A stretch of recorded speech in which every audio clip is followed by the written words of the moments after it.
Good morning students, myself Miss Bindu, your bio teacher, and here I am with your lecture number 7 for 11th medical class. Okay, so mention date also 17th of April 2020. Okay, in our previous classes we have discussed about your various scientists regarding discovery of cell. ठीक है, and in continuation with that, ठीक है, I am discussing cell theory. In our last lecture we have discussed about Rudolf Virchow, ठीक है, जिन्हें हम father of cytology के नाम से जानते हैं. Then we discussed about Anton van Leeuwenhoek, ठीक है, जिन्होंने फ्री सेल की डिस्कवरी की. ठीक है, और क्या नाम दिया था फ्री सेल जो उन्होंने देखा था? उन्होंने बैक्टीरिया ऑब्जर्व किया था और क्या नाम दिया था उसे? क्या नाम दिया था? एनिमिक्यूल्स नाम दिया था. आगे बात समझ में. और अल्टीमेटली हमने देखा था कि जो रॉबर्ट हुक थे 1665 के अंदर, उन्होंने क्या नाम दिया था? उन्होंने सेलुले नाम दिया था. जो कंपार्टमेंट्स देखे थे कर्कस शुगर की कॉर्क के अंदर, है कि नहीं? ठीक है, तो इस तरीके से हमने कुछ साइंटिस्ट देखे थे. इसके बाद फिर हमने सेल थ्योरी के बारे में देखा. सेल थ्योरी क्या होती है? सेल थ्योरी का कॉन्सेप्ट रिट्रोजेट ने दिया था 1824 के अंदर. सेल थ्योरी कैसे एक्सपोज हुई थी? स्केल्डन एंड स्कॉन जो अलग अलग साइंटिस्ट थे, एक बॉटनिस्ट था, एक जूलॉजिस्ट था, उन्होंने अपनी अलग अलग बातें सामने रखी. ठीक है, उनको मर्ज करके और फिर माइक्रोस्कोपिक इन्वेस्टिगेशन नाम के पेपर में उन्होंने जो है अपनी सेल थ्योरी एक्सपोज की. ठीक है, और सेल थ्योरी के पॉइंट्स क्या क्या थे? देखो, याद रखना, यहाँ से क्वेश्चन आ जाता है. ठीक है, तो सेल थ्योरी के मैंने 3 पॉइंट्स बताए थे आपको. पहला पॉइंट क्या बताया था? First point was all organisms are composed of cell और सेल प्रोडक्ट्स. ठीक है, हर ऑर्गेनिज्म सेल या सेल प्रोडक्ट से बना हुआ होता है. फिर हमने क्या डिस्कस किया था? Next we have discussed about, इसके बाद हमने कहा था सेकंड पॉइंट क्या कहा था? All metabolic activities occurs within a cell. ठीक है, इसके अलावा और क्या देखा था हमने? इसके अलावा हमने देखा था कि जितनी भी लिविंग ऑर्गेनिज्म की बॉडी है, ठीक है, अगर वो काम कर रही है एज अ होल, कोई भी ऑर्गेनिज्म की बॉडी काम कर रही है, तो बेसिकली वहां पे क्या काम कर रहा है? जो यूनिट वहां पे काम कर रही है वो क्या होती है? सेल. ये 3 पॉइंट्स माइंड में रखना. अभी हम आगे डिस्कस करेंगे, कुछ और चीजें से रिलेटेड डिस्कस करेंगे. ठीक है, तो देखो, हमने बात की थी सेल थ्योरी की, वहीं पे हमने अपना जो लास्ट लेक्चर है वो ड्रॉप किया था. ठीक है, तो इन कंटिन्यूएशन विद दैट देखो, सेल थ्योरी आई थी 1839 के. ठीक है, अब 1855 के अंदर, ठीक है, 1855 के अंदर इस सेल थ्योरी में थोड़ी सी एक्सपेंशन यानी कि कुछ पॉइंट्स और ऐड हुए.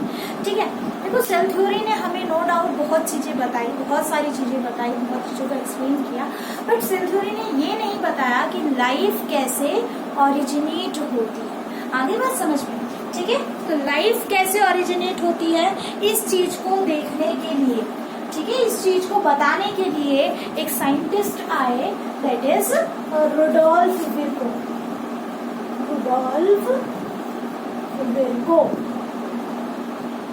ठीक है, 1855 के अंदर रुडोल्फ विर्को नाम के साइंटिस्ट थे, जिन्होंने क्या दिया?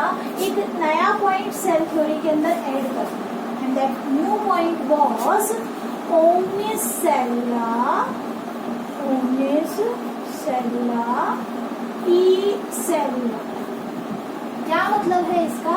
इस लाइन का मतलब है all new cells arises from pre-existing cells. ठीक है, यानी कि एक और new cells arises from pre-existing cells. यानी कि कोई भी नया सेल जब बनता है तो वो क्या बनता है? किसी प्री एग्जिस्टिंग, पहले से एग्जिस्ट करने वाले सेल से बनता है. अपने आप नो लिविंग थिंग से कभी भी किसी चीज की, किसी लिविंग सेल की ओरिजिनेशन नहीं. ठीक है, यानी कि ये जो पॉइंट है, किस पॉइंट को जो है किस पॉइंट को डिस्कार्ड कर रहा है? डी नोवो सिंथेसिस को. देखो, ये वर्ड तुम्हें जनरली बायो में देखने को मिलेगा. आगे हम सेल ऑर्गेनल्स में भी इसको डिस्कस करेंगे. का मतलब क्या होता है? अपने आप सिंथेसिस, ठीक है ना? आगे बात समझ में, अपने आप किसी चीज का बन जाना, वो क्या कहलाएगा? De novo synthesis. लेकिन सेल थ्योरी क्या कह रही है? रुडोल्फ विर्को ने क्या कहा कि डी नोवो सिंथेसिस नहीं होगी सेल की डी नोवो सिंथेसिस नहीं होगी, ठीक है? इस पॉइंट को क्या किया उन्होंने? डिस्कार्ड किया, ठीक है? तो अब देखो इस पॉइंट का एक्सपेरिमेंटल प्रूफ क्या था? एक्सपेरिमेंटल प्रूफ जो है इसका 1862 के अंदर, ठीक है ना? 1862 के अंदर एक साइंटिस्ट रहे लुईस पास्चर, ठीक है? तो लुईस पास्चर ने क्या किया? एक्सपेरिमेंटल प्रूफ दिया किसका? जो है मॉडिफाइड सेल थ्योरी का। देखो ये जो रुडोल्फ विर्को ने जो थ्योरी दी, उन्होंने सेल थ्योरी को एक्सेप्ट तो किया, ठीक है, बट उसमें एक नया पॉइंट ऐड कर दिया। आगे बात समझ, ठीक है ना? उन्होंने एक नया पॉइंट इसमें ऐड किया और वो नया पॉइंट ये था, ठीक है? तो इसीलिए जो रुडोल्फ विर्को ने जो थ्योरी दी उसे हम क्या बोलते हैं? मॉडिफाइड सेल थ्योरी, ठीक है? तो आपसे अगर कोई पूछे कि सेल थ्योरी किसने दी थी? स्केल्टन एंड स्वान ने। बट अगर आपसे कोई पूछे कि मॉडिफाइड सेल थ्योरी किसने दी थी, तो आंसर क्या होगा आपका? आंसर क्या होगा? रुडोल्फ विर्को। समझ में आ गया, ठीक है? तो देखो इस तरीके से हमें याद रखना। अब जो मॉडिफाइड सेल थ्योरी है ये सभी के लिए एप्लीकेबल है, ठीक है ना? कुछ चीजों को छोड़ के लगभग सभी के लिए एक जनरल जो है थ्योरी है सभी टाइप के सेल्स के लिए। तो इसीलिए इसको हम क्या कहते हैं? सेल प्रिंसिपल भी कह सकते हैं, सेल प्रिंसिपल, ठीक है? या हम इसी को एक और नाम दे सकते हैं, सेल डॉक्ट्राइन, ठीक है? और क्या बोलते हैं इसके अलावा? सेल डॉक्ट्राइन के अलावा और क्या बोलते हैं? Cell lineage,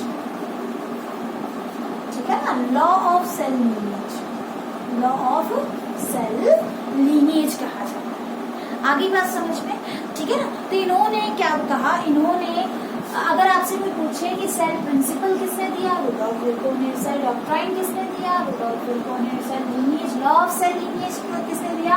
Rudolf विर्को। Cell lineage क्यों कहा जाता है? देखो सेल लीनिएज का मतलब एक जनरेशन से नेक्स्ट जनरेशन का आना, यानी कि एक जनरेशन से नेक्स्ट जनरेशन सेल जो बन रहा है उस पैटर्न को हमने क्या कहा है? सेल लीनिएज कहा। तो लॉ ऑफ सेल लीनिएज, हर सेल एक जनरेशन से दूसरे जनरेशन में इस लॉ को फॉलो करते। या तो आपसे अगर कोई पूछे कि लॉ ऑफ सेल लीनिएज क्या है तो यही बताओगे, ठीक है? और अगर आपसे कोई पूछे कि जो है मॉडिफाइड सेल थ्योरी क्या है तो भी आपको ये भी तो बताना है, प्लस सेल थ्योरी के पॉइंट्स भी बताना है, हम भी अब आगे डिस्कस करेंगे, ठीक है ना? और अगर आपसे कोई पूछे कि सेल प्रिंसिपल क्या है तो सेम चीज किसने दिया था? रुडोल्फ। आगे बात समझ, ठीक है? तो ये सारी बातें एक्सपेरिमेंटल प्रूफ किसने दिया था? लुईस पास्चर ने। इनके एक्सपेरिमेंट को हम 12th क्लास में पढ़ेंगे, जहाँ एवोल्यूशन वाला चैप्टर है एक, जहाँ पे ओरिजिन ऑफ लाइफ, ठीक है ना? वहां पे हम इनके एक्सपेरिमेंट को पढ़ेंगे, उन्होंने कैसे ए बायोजेनेसिस की थ्योरी को डिस्कार्ड किया था। यानी कि ए बायोजेनेसिस की थ्योरी कहती है कि कोई भी सेल है, कोई भी न्यू ऑर्गेनिज्म है, वो अपने आप नॉन लिविंग से जनरेट हो जाता है, ठीक है ना? बट ऐसा नहीं होता। इस चीज को एक्सपेरिमेंटली प्रूव करके दिखाया था लुईस पास्चर, ठीक है? वो सब चीजें हम अपनी 11th 12th क्लास में डिस्कस करेंगे। अब देखो सेल मॉडिफाइड सेल थ्योरी के पॉइंट्स क्या है, इंपॉर्टेंट है। एनसीईआरटी ने देखो सेल थ्योरी के लिए 2 पॉइंट्स दिए, ठीक है ना? पहला पॉइंट दिया है कि all living organisms are composed of cell और सेल प्रोडक्ट्स, ठीक है? दूसरा पॉइंट सेम लाइन दी है, ऑल न्यू ऑर्गेनिज्म और new cells arises from pre existing cell. तो अकॉर्डिंग टू एनसीईआरटी भी आप चल सकते हैं, अदरवाइज एटलीस्ट हमारे माइंड में मॉडिफाइड सेल थ्योरी के लिए 10 पॉइंट्स होने चाहिए, ठीक है? क्योंकि कई बार क्वेश्चन थोड़ा बड़ा आ जाता है आपके होम एग्जाम्स में, तो वहाँ आपको हेल्प मिल जाएगी और फिर हमें पता भी चलता है कि सेल क्या क्या कर रहा है, कैसा होता है, उसके बारे में हमें एक बेसिक नॉलेज मिलती है। तो देखो मॉडर्न सेल थ्योरी की अगर हम बात करें तो पहला पॉइंट क्या है? जो हमने पढ़ा है हम सभी चीजों को सम अप कर रहे हैं मॉडिफाइड सेल थ्योरी के अंदर। हमने पढ़ा cell is the structural and functional unit of life. तो पहला पॉइंट क्या होगा? सेल क्या है? Structural and functional unit of life. दूसरा हमने पढ़ा कि सेल वो छोटी से छोटी एंटिटी होती है जहाँ लाइफ एग्जिस्ट कर सकती है। पढ़ा था ना फर्स्ट पॉइंट में कि हमने शुरुआत ही यहीं से की थी। तो देखो सेल जो है स्मॉलेस्ट यूनिट होती है जहाँ पे लाइफ एग्जिस्ट कर सकती है। थर्ड पॉइंट जो हमने देखा, it is all living beings are composed of cell. जितने लिविंग ऑर्गेनिजम्स होते हैं वो किससे बनते हैं? सेल से बनते हैं। आगे बात समझ में, ठीक है। Next is each cell consist of protoplasmic mass, ठीक है, कंटेनिंग न्यूक्लियस। प्रोटोप्लाज्म क्या होता है वो अभी मैं आपको थोड़ी देर में समझाऊंगी। फिलहाल के लिए बस ये मान लो कि हर सेल प्रोटोप्लाज्म का एक मास होता है, एक ग्रुप होता है जिसमें एक न्यूक्लियस होता है, ठीक है। तो all cells, sorry, each cell consist of protoplasmic mass containing nucleus, ठीक है। Next is cell is able to maintain its vitality and individuality. हर सेल अपनी इंडिविजुअलिटी को, अपनी वाइटलिटी को, जितने भी वाइटल फंक्शंस होते हैं, वाइटल इंपॉर्टेंट फंडामेंटल फंक्शंस होता है, उसको मेंटेन करने में क्या है? सक्षम है। मेंटेन करने में क्या है? एबल है। तो every cell is able to maintain its vitality and its individuality, ठीक है। Next is cell can not arise de novo. अभी हमने देखा था सेल कभी भी डी नोवो सिंथेसिस शो नहीं करता, ठीक है। इसके अलावा जितने भी सेल होते हैं, ठीक है, लगभग क्या है? एक जैसे सेल अगर है, एक जैसे सेल, ठीक है, जो सेम फंक्शन कर रहे हैं, सेम दिखने में है और एक जैसे है बिल्कुल, ठीक है ना, जो एक जैसे दिखाई दे रहे हैं, वो क्या होते हैं? कॉमन ऑरिजिन के होते हैं, कि मदर सेल क्या होती है? सेम, ठीक है। Next is no organism without cell. मतलब ऐसा कोई ऑर्गेनिज्म नहीं है जो सेल के बिना। हर सेल, हर ऑर्गेनिज्म में क्या है? सेल प्रेजेंट होता है। देखो ये बस एक ही बात को, जो दो बातें हमने पढ़ी थी, जो सेल थ्योरी की जो दो मेन बातें थी, उन्हीं को बस अलग अलग सेंटेंस की फॉर्म में बताया गया है। बेसिकली हमें वो 2 पॉइंट जरूर याद रखने हैं, ठीक है। ये सारे पॉइंट्स उसी को एक्सप्लेन कर रहे हैं, बट अलग अलग फॉर्म, ठीक है। इसके अलावा जो नेक्स्ट चीज हमें देखनी है, दैट इज टोटीपोटेंट, ठीक है। सेल जो होते हैं वो टोटीपोटेंट होते हैं unless and until they can specialise. मतलब क्या है इसका टोटीपोटेंट का? इसको मैं अभी 2 मिनट में, ये जैसे ही ओवर होता है 2 मिनट के बाद समझाती हूँ कि टोटीपोटेंसी क्या होती है, सेलुलर टोटीपोटेंसी क्या होती है, फिर ये पॉइंट आपको अच्छे से समझ में आ जाएगा, ठीक है। अब देखो सेल जो है, सेल के अंदर वो सारी इंफॉर्मेशन होती है जो सेल की मेंटेनेंस के लिए जरूरी है, उसके सर्वाइवल के लिए जरूरी है। और कहाँ पर होती है? हर सेल के न्यूक्लियस, उसके जेनेटिक मटेरियल होता है। आगे बात समझ में, ठीक है। तो अगर हम बात करें तो ये क्या है? ये सारे cell theory, modified cell theory के points that you have to learn, ठीक है। आपको याद करने हैं, आपको इसको याद करके और जो है अच्छे से माइंड में बिठा लेना है, ठीक है। रटना नहीं है, चीजों को समझोगे तो अपने आप चीजें याद हो जाएंगी। हाँ, अब हम बात कर रहे थे टोटीपोटेंसी क्या है। सेलुलर टोटीपोटेंसी वर्ड का मतलब क्या होता है? सेलुलर टोटीपोटेंसी बहुत ज्यादा इम्पोर्टेंट टॉपिक है बेटा, और ये आपको आना ही चाहिए। बेसिक टर्म है, ठीक है ना, बायो के अंदर बेसिक टर्म है जो आपको पता होनी चाहिए, ठीक है। क्या मतलब होता है सेलुलर टोटीपोटेंसी का? देखो, आप सभी ने लिजार्ड देखी होगी ना, लिजार्ड, ठीक है।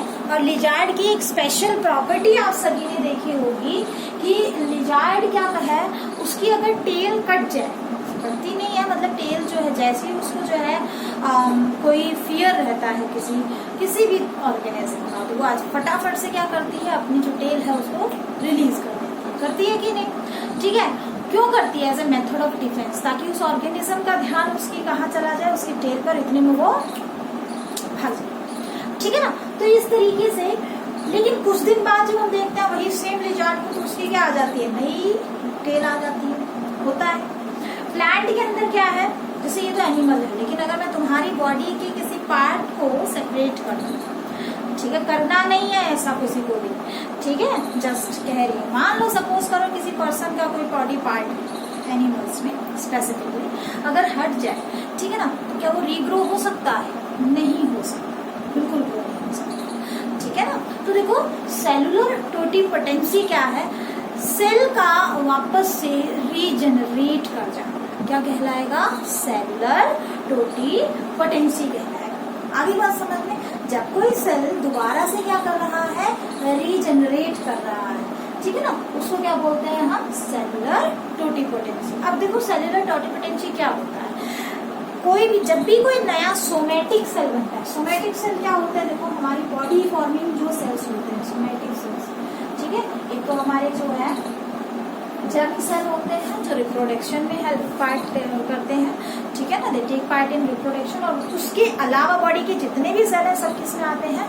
सोमेटिक सेल में। जैसे अगर हम अपनी खुद की बात करें तो स्पर्म और एग को छोड़ के, ठीक है ना, जो है हमारे गोनेट्स के अंदर कुछ जर्म सेल्स हैं, उनको छोड़ के बॉडी के जितने भी सेल्स हैं वो क्या कहलाएंगे? Somatic, body forming cell. और बॉडी फॉर्मिंग सेल के अंदर प्रॉपर्टी क्या होती है? देखो आगे चल के आप पढ़ेंगे डिफरेंशिएशन, डी डिफरेंशिएशन, रीडिफरेंशिएशन का कॉन्सेप्ट पढ़ेंगे प्लांट फिजियो के अंदर, ठीक है ना, वहां पे और अच्छे से क्लियर होगी। फिलहाल के लिए बस ये मान लो आपके लेवल पे, अभी सिर्फ अभी के लिए मैं बता रही हूँ, ठीक है ना, अच्छे से इसको डिटेल से करेंगे हम। कि मान लो ये कोई सेल अभी अभी नया सेल बना है, ठीक है, अब ये सेल पूरे की पूरी बॉडी बनाने की एबिलिटी रखता है। अभी तक हमने इसको डिफाइन नहीं किया है कि इसको करना क्या है, ठीक है। तो जब तक किसी सेल का अपना स्पेशल फंक्शन डिफाइन नहीं होता, ठीक है, स्पेशल फंक्शन डिफाइन नहीं होता, और तब तक उसका काम क्या होता है? सिर्फ और सिर्फ क्या करना? डिवाइड करना, ठीक है। आगे बात समझ में, तो जब सेल की डिवीजन की एबिलिटी होती है, ठीक है, जब सेल डिवाइड करने की एबिलिटी रखता है, ठीक है ना, ability to divide again and again, ठीक है, तब तक वो सेल क्या कहलाएगा? टोटिपोटेंट सेल कहलाएगा, ठीक है। अब टोटिपोटेंट, और एक पर्टिकुलर टाइम के बाद बहुत सारे जेनेटिक मैकेनिज्म होते हैं, ऐसा नहीं है कि ये अपने आप कंट्रोल है, ठीक है, बहुत ज्यादा जेनेटिक मैकेनिज्म होते हैं। ये टोटिपोटेंट सेल कुछ टाइम बाद क्या हो जाते हैं? डिफरेंशिएट हो जाते हैं। डिफरेंशिएट हो जाना, स्पेसिफिक हो जाना। मान लो ये सेल जो है बने, इन्होंने नंबर अपना बढ़ा दिया, अब धीरे धीरे ये क्या हो गए? मैच्योर हो गए, और इन्होंने अपना एक पर्टिकुलर फंक्शन गेन कर लिया, ठीक है। पर्टिकुलर फंक्शन गेन कर लिया मतलब मान लो सपोज करो ये लिवर की सेल है तो लिवर का काम करना स्टार्ट कर दिया, ब्रेन की सेल है तो ब्रेन का काम, मतलब कि कहने का मतलब इन्होंने अपना एक पर्टिकुलर फंक्शन गेन कर लिया। और जब कोई एक सेल अपना स्पेशलाइज्ड फंक्शन परफॉर्म करना स्टार्ट कर दे तो उसको क्या कहते हैं हम? डिफरेंशिएशन। तो डिफरेंशिएटेड सेल्स बोलते हैं। तो देखो टोटिपोटेंसी और डिफरेंशिएशन दोनों अपोजिट हैं एक दूसरे के। तो जब तक कोई सेल अपना फंक्शन अटेन नहीं करता तब तक वो क्या कहलाता है? टोटिपोटेंट सेल कहलाता है, ठीक है। तो हमने पॉइंट क्या डिस्कस किया था? हमने पॉइंट डिस्कस किया था कि हर सेल टोटिपोटेंट रहता है unless and until it gains specialism। जब तक कि वो it can be specified, जब तक कि उसको स्पेसिफाई ना किया जाए वो टोटिपोटेंट है। टोटिपोटेंट होने का मतलब पूरा का पूरा ऑर्गेनिज्म बनाने की एबिलिटी रखता है। अब देखो सेलुलर टोटिपोटेंसी इंपॉर्टेंट टर्म है तो कुछ थोड़ा सा डीप चलते हैं इसको लेके। देखो सेलुलर टोटिपोटेंसी का यूज क्या है, ठीक है। पहले तो देखते हैं कि जो है सेलुलर टोटिपोटेंसी को सबसे पहले जो है किसने देखा गया था, ठीक है, और कहाँ देखा गया था, किसने इसके बारे में हमें एक्सपेरिमेंटली बताया था, ठीक है। तो देखो सबसे पहले इसे किसने नोटिस किया गया था? जो सेलुलर टोटिपोटेंसी है ये मैकेनिज्म कहाँ देखा गया था? Plant cell. ऑब्वियसली ये प्लांट सेल में ज्यादा पाया जाता है, तुमने देखा भी है प्लांट की पत्तियां तोड़ ली दोबारा से ग्रो हो जाती है। तो सेल के प्लांट की लगभग सेल्स क्या होते हैं, मतलब प्लांट्स के अंदर टोटिपोटेंसी की जो एबिलिटी है, खास करके जो मेरिस्टेमेटिक टिश्यू होते हैं, ठीक है ना, मेरिस्टेमेटिक टिश्यू क्या होते हैं? टोटिपोटेंट सेल्स होते हैं, ठीक है। मेरिस्ट आपने पढ़ा होगा, मेरिस्टेमेटिक टिश्यू, परमानेंट टिश्यू पढ़े होंगे 9th क्लास में, वहीं से ये वर्ड आया मेरिस्टेमेटिक, ठीक है ना। टिप पे, रूट टिप पे, शूट टिप पे, ठीक है, नोड्स के पास ऐसे जो सेल्स हैं वो क्या करते हैं? टोटिपोटेंट होते हैं, यानी कि अगर वहां से कोई पार्ट तोड़ लिया जाए तो वो क्या है? रीग्रो हो जाएगा, ठीक है। तो प्लांट सेल के अंदर इस मैकेनिज्म को सबसे पहले, प्लांट्स के अंदर इनको सबसे पहले देखा गया, ठीक है। और इसके बाद इस प्रॉपर्टी को सबसे पहले जो एक्सपोज करने वाले साइंटिस्ट थे दैट वाज हैबर लेंडेन, ठीक है, आगे बात समझ में। हेबरलैंडेड जो थे उन्होंने सबसे पहले इसको एक्सपोज किया हमारे साथ, ठीक है, हेबरलैंडेड। और इसके बाद इसको एक्सपेरिमेंटली डेमोन्स्ट्रेशन देने के बाद इसको जो एक्सपेरिमेंटल प्रूफ है, ठीक है, तो एक्सपेरिमेंटल प्रूफ इसका किसने दिया था? एक साइंटिस्ट थे जिन्होंने एक्सपेरिमेंटली इसको प्रूफ किया था, दैट वाज स्टीवर्ड, ठीक है। इन्होंने इसको एक्सपेरिमेंटल डेमोन्स्ट्रेशन के थ्रू क्या किया था? एक्सप्लेन किया। आगे समझ में, ठीक है। तो इस तरीके से हमने क्या देखा? सेलुलर टोटिपोटेंसी को देखा। अब देखो सेलुलर टोटिपोटेंसी का यूज कहाँ कहाँ है, हम कहाँ कहाँ इसको अप्लाई कर सकते हैं। तो देखो बेटा, सेलुलर टोटिपोटेंसी को हम जो है टिश्यू कल्चर के अंदर यूज करते हैं। आप लोगों ने 10th क्लास में पढ़ा होगा ना, टिश्यू कल्चर क्या होता है, माइक्रो प्रोपगेशन क्या होता है, ठीक है। मतलब अगर हमारे पास प्लांट का कोई एक टोटिपोटेंट सेल है, ठीक है, मेरिस्टेमेटिक सेल है, तो हम वो लेके पूरा का पूरा प्लांट ग्रो कर सकते हैं विदाउट एनी सीड, ठीक है। प्लांट का मेरिस्टेमेटिक सेल लो और लैब के अंदर under suitable condition, under certain presence of certain hormones, ठीक है, हाइड्रोफोनिक्स टर्म जो हमने यूज की थी, ठीक है। तो इस तरीके से हम क्या करते हैं, सेल को अपनी लैब के अंदर ग्रो करना है, ठीक है। तभी तो नाम है माइक्रो प्रोपगेशन। माइक्रो मतलब छोटा सा, ठीक है, यानी कि एक पूरे प्लांट का छोटे से सेल को लिया और उसको ग्रो करवा के और पूरा का पूरा नया बड़ा प्लांट बना दिया, तो माइक्रो प्रोपगेशन। टिश्यू की कल्चरिंग करना, तो हम यहाँ पे सीडलेस प्लांट्स को क्या कर सकते हैं? ग्रो करवा सकते हैं। एक और बड़ी जो है इसकी ये कह सकते हैं एडवांटेज क्या है, देखो ये क्वेश्चन एम्स में 2019 एम्स के अंदर आया हुआ है, ठीक है। 2019 के अंदर क्वेश्चन क्या आया हुआ है कि एक पूरा का पूरा प्लांट कंप्लीटली क्या है, वायरस से इन्फेक्टेड है, ठीक है, और हमें उस मतलब कि उसी से एक नया प्लांट ग्रो करना है, बट उसमें वायरस का इन्फेक्शन नहीं होना चाहिए। तो हम कौन सा प्लांट का सेल लेंगे जो वायरस इन्फेक्टेड नहीं होगा, यानी कि हम सेल का उस पर्टिकुलर प्लांट का कौन सा हिस्सा लेंगे, कौन सी सेल को चूज करेंगे जो वायरस इन्फेक्टेड नहीं हो, ठीक है। तो आंसर क्या आएगा उसका? Apical meristem. ये आपके 12th क्लास के अंदर है, एपिकल मेरिस्टम, 3rd यूनिट के अंदर, थर्ड यूनिट में है एक चैप्टर स्टेडियल्स वाले, वहां पे, ठीक है ना। एपिकल मेरिस्टम, एपेक्स के ऊपर, टिप के ऊपर जो मेरिस्टेमेटिक टिश्यू होते हैं, वहां कभी भी देखो, अगर पूरा वायरस क्या है, वायरस हम आगे पढ़ेंगे अभी, ठीक है। वायरस अगर क्या है, किसी पर्टिकुलर सेल के अंदर है तो वो लिविंग है, अदरवाइज नॉन लिविंग। तो उसे ग्रो करने में, उसको अपना नंबर इंक्रीज करने में, उसे इन्फेक्शन करने में थोड़ा सा टाइम लगता है। और जो मेरिस्टेमेटिक सेल है वो बहुत ही हाई रेट से क्या करती रहती है, ग्रो करती रहती है, इंक्रीज करती रहती है अपना नंबर। मान लो ये कोई एक नॉर्मल सेल जिसको हमने मेरिस्टेमेटिक सेल माना है, ठीक है, फटाफट से इसने क्या किया, इन्होंने क्या किया, अपना न्यू सेल बना लिया। तो अब ये वाली तो क्या हो गई, मेरिस्टेमेटिक, और ये वाली क्या हो गई, परमानेंट में चेंज हो जाएगी।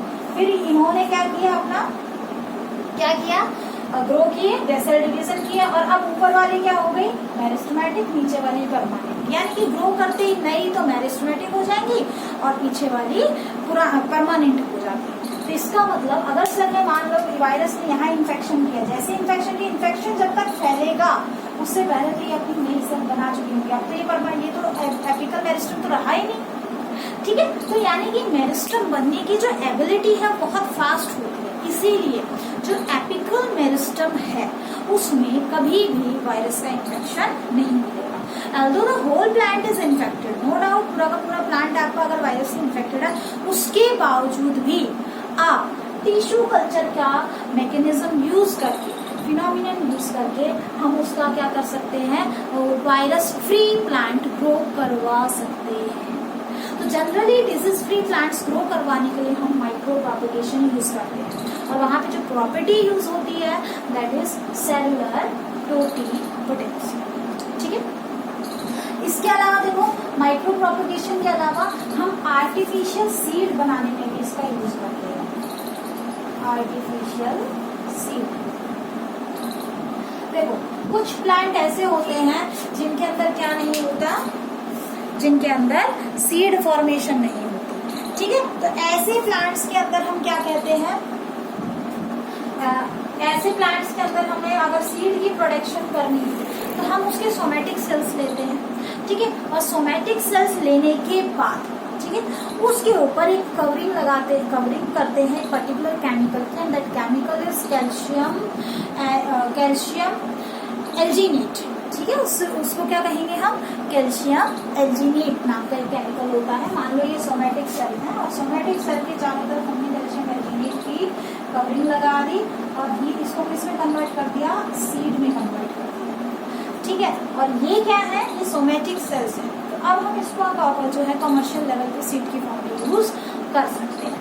ठीक है, तो हमने 4 एप्लीकेशन पढ़ी इसकी, टिश्यू कल्चर में, माइक्रो प्रोपगेशन में, इसके अलावा वायरस फ्री प्लांट ग्रो करवाने के लिए कर सकते हैं। और वहां पे टिश्यू हमेशा ध्यान रखना कौन सा लेंगे, एपिकल मेरिस्टम।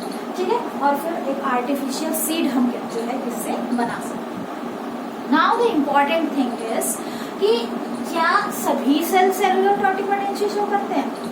देखो, सेलुलर टोटिपोटेंसी जो है that is a characteristic of living cell. अगर आपका सेल डेड है, ठीक है ना, तो सेलुलर टोटिपोटेंसी शो नहीं होगी। क्वेश्चन आया एक बार कि which of the following show which of the following does not show cellular totipotency। ठीक है, इनमें से कौन सी टोटिपोटेंसी को शो नहीं करती। तो आपके जो ऑप्शन थे, ऑप्शन में क्या था, एक तो था जाइलम वेसल सेल्स, ठीक है, एक था plant seed tube cells. Seed tube cells आप लोगों ने पढ़े होंगे ये 9th क्लास में, नहीं पढ़े हैं तो हम डिटेल से पढ़ेंगे इनको।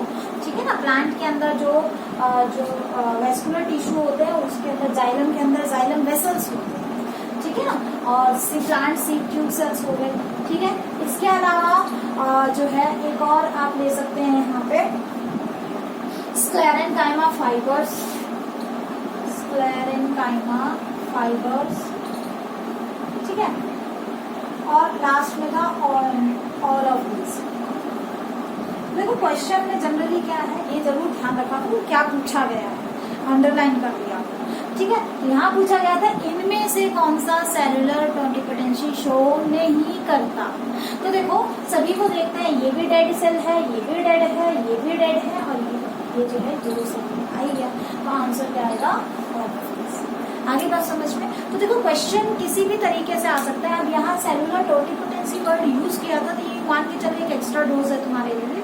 ठीक है, एनसीईआरटी के अंदर अभी नहीं मिलेगी तुम्हें, बाद में मिल जाएगा ये टॉपिक। ठीक है, तो हमें सेलुलर टोटिपोटेंसी का पता होना चाहिए। ठीक है, तो अभी तक हमने जो पढ़ा, हमने पढ़ा सेल थ्योरी क्या होती है। ठीक है, मॉडिफाइड सेल थ्योरी क्या होती है, सेल थ्योरी को किसने दिया, मॉडिफाइड सेल थ्योरी को किसने दिया। ठीक है, इसके अलावा हमने क्या देखा, इसके अलावा हमने देखा कि मॉडिफाइड सेल थ्योरी के पॉइंट्स क्या क्या होते हैं।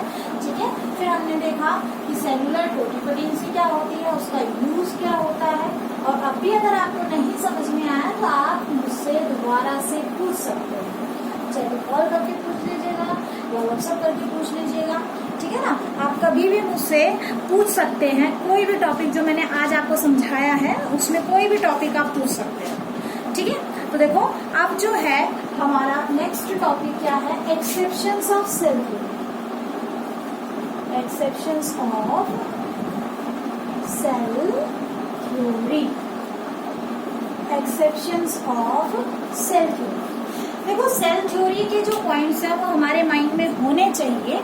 ठीक है ना, सेल थ्योरी के जितने भी पॉइंट्स हैं वो हमारे माइंड में होने चाहिए ताकि हम इस पार्ट को एक्सप्लेन कर सकें। अब देखो सबसे बड़ा जो इसका एक्सेप्शन था दैट वाज वायरसेस। सबसे बड़ा एक्सेप्शन जो है वायरसेस। अब वायरसेस क्या है, आपकी बुक में है वायरसेस, मैं बढ़ाऊंगी डिटेल से, उनका स्ट्रक्चर क्या होता है, किस टाइप के होते हैं, कितने होते हैं, कैसे होते हैं, एवरीथिंग। ठीक है, बट फिलहाल के लिए देखो आपने पढ़ा भी है, 9th क्लास में भी ये टॉपिक पढ़ा होगा। Viruses are obligatory parasite.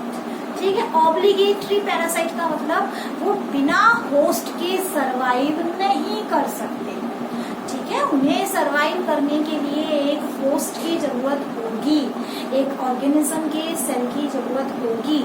ठीक है, जब तक सेल के अंदर नहीं है, बिल्कुल एकदम नॉन लिविंग। ठीक है, और जैसे ही सेल के बाहर आ गए, ठीक है, सेल के अंदर एंटर कर गए, तो they will hire the genetic machinery of the cell. तो सेल की जेनेटिक मशीनरी को हायर कर लेते हैं और उसे अपनी मशीनरी मान के यूज करते हैं और अपना जो इन्फेक्टेड जेनेटिक मटेरियल है वो प्रोड्यूस करना स्टार्ट कर देते हैं। ठीक है, तो इसलिए वो क्या है, अब वो सेल इन्फेक्टेड हो चुकी है जिसमें वायरस एंटर कर चुका है और जिसकी मशीनरी उसने हायर कर दी। ठीक है, तो देखो हमने सेल थ्योरी में पढ़ा कि all organisms are composed of cell और सेल कंपोनेंट्स, यही पढ़ा था। बट क्या वायरस का अपना खुद का सेल है? नहीं है। ठीक है, वो तो किसी होस्ट की जो है हेल्प से क्या कर रहा है, सरवाइव कर रहा है। तो वायरसेस का अपना कोई होस्ट, अपना कोई खुद की सेल नहीं। ठीक है, हम इसको जो है वायरसेस को डिटेल से आगे पढ़ेंगे। इनके अंदर क्या होता है, जनरली जस्ट प्रोटीन कोट होती है। ठीक है, और खुद का जेनेटिक मटेरियल होता है। डीएनए भी हो सकता है, आरएनए भी हो सकता है, दोनों एक साथ नहीं होंगे। ठीक है, आइदर डीएनए और आरएनए सिंगल स्ट्रैंडेड भी हो सकता है, डबल स्ट्रैंडेड भी हो सकता है। अभी कोरोना के केस में क्या प्रॉब्लम आ रही है, यही तो आ रही है, क्योंकि डिजीज कैसी है, वायरस की है। अगर हम कोई पर्टिकुलर यहाँ पे कोई मेडिसिन यूज भी करते हैं, जब तक मेडिसिन का असर रहेगा ये सेल से बाहर आ जाएगा। ठीक है, और जैसे ही दवाई का असर खत्म हुआ ये वापस से एंटर कर जाएगा, इन्फेक्शन दोबारा हो जाएगा। तो हमें क्या करना है, उस वायरस को जो है कम्प्लीटली, जब तक वो जो है सर्वाइव नहीं, मतलब जब तक वो होस्ट की बॉडी में सर्वाइव करता है, उस टाइम पे हमें क्या करना है, उसको उसके इफेक्ट को खत्म करना है लॉन्ग टर्म के लिए।